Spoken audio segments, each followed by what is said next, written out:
The fact that it was, just probably 10 blocks from here, I was under Cherry Street Bridge, living out of my car with my dog, and I used to come to this place we're going to, 10, 15 years ago, and I've seen a lot of great bands. Right? Bovine Club, yeah, man.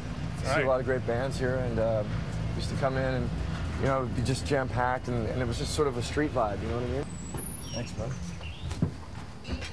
So, do you believe in fate?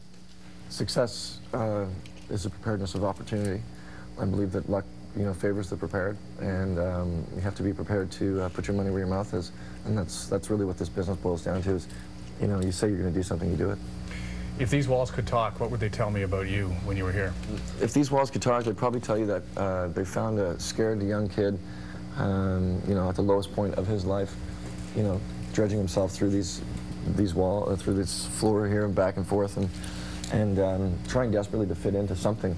And I think that's why we all come to a lot of places in our lives, is we're just trying to fit in. You kind of wandered a lot, actually, and there's something that I wanted to ask you about, that you were discharged from the Canadian military at one time, I think. Yeah. Did you engineer that by smoking up in the barracks? Yep. Yeah. I realized that every living thing has a right to be here, and who am I to take that life away? And I couldn't, and God bless, pass the ammunition and all that stuff, but do what you need to do and serve what you need to serve. But I couldn't be a part of a company that, was preparing for peace by training for war, in Bosnia at the time. Yeah, and then I would have probably been going to Bosnia. How do you feel about that in retrospect? I mean, when you see some of the work that's being done overseas now by these guys, and you were the one who took a look around and said, I'm out of here.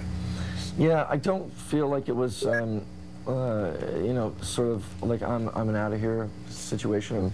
The work that they're doing overseas right now is just actually staggering to me, because it's so heartfelt, and there are families, like literally families over there, that are working towards bettering this country, and I'm very proud to be Canadian. You wrote in your blog, I think in July, during the middle of all this, the Inxs show, I always seem to fall into the wrong crowd. I turned to drugs, I had a romance with self-medication of my pain.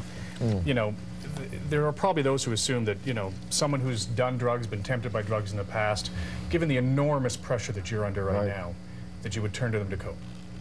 Yeah, it's an easy escape. It's easy to numb yourself, But, I mean, how do you cope? I mean, it's hard to get fame this quickly and to this extreme. Yeah, I just don't want to be a joke, man. I grew up in a decade of jokes.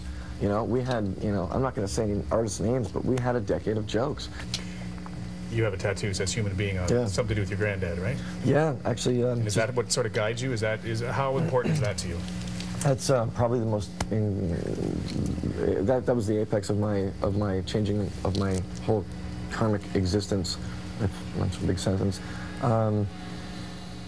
I'm earning each letter on these arms, and my grandfather taught me a very valuable lesson, and that was just honesty, Very nice. Thank you. Thank you. Thank you, man.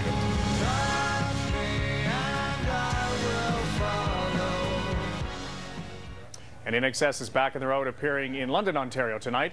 Thanks for sharing your time with us tonight.